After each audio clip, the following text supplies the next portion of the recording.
Happy New Year. Welcome to episode 4 of United Compass, pointing Northeast Colorado to hope. We just want to begin the new year by encouraging you with your daily walk with Jesus. There's a few resources I want to make sure you're aware of.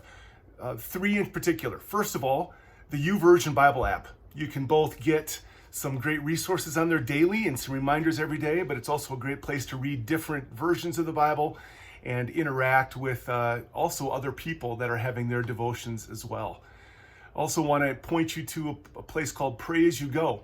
It's put out by a group in England, and it just helps you in 10 or 12 minutes every day take some time to focus on the daily lectionary and some scriptures from God's Word there.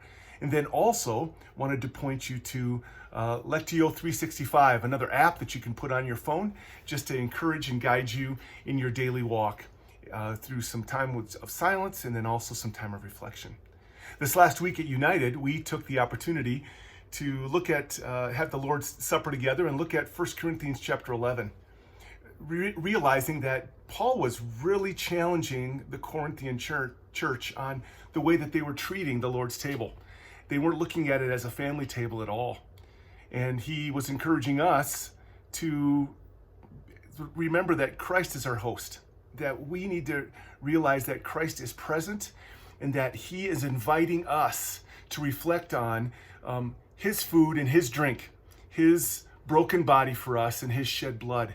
And as we take the bread and as we drink the cup, we are remembering his death then, past, and until he comes in the future. And we're taking the time to both look past and future, and then also in and out. And that was the part that we were reflecting on mostly, is that are we receiving one another? Paul was castigating the Corinthian church because the wealthy homeowners, where the churches would often meet, were eating first, and by the time the regular working class would show up, they were often already drunk and full, and they were causing division and hardship and disunity in the body. And Paul's going, this is not what the Lord's table, the family table, is about.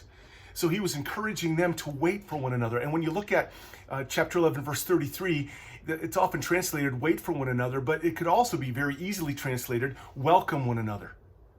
The question is, do we have as open-hearted a stance toward others as Jesus does? Do we have as open-hearted a stance toward those who are different in their race or their class or their beliefs than as Jesus does? Do we have that open-heartedness? Are we welcoming one another? That's what Paul was encouraging us to have, the same open-heartedness toward others that Jesus does toward us. I want to encourage you to keep plugging in here on a weekly basis. United's Facebook page, Crooked Pastor YouTube channel. Make sure that you subscribe to that so you can stay up with us and what God's doing on a regular basis at United Church, pointing people toward hope. Remember, there is always hope.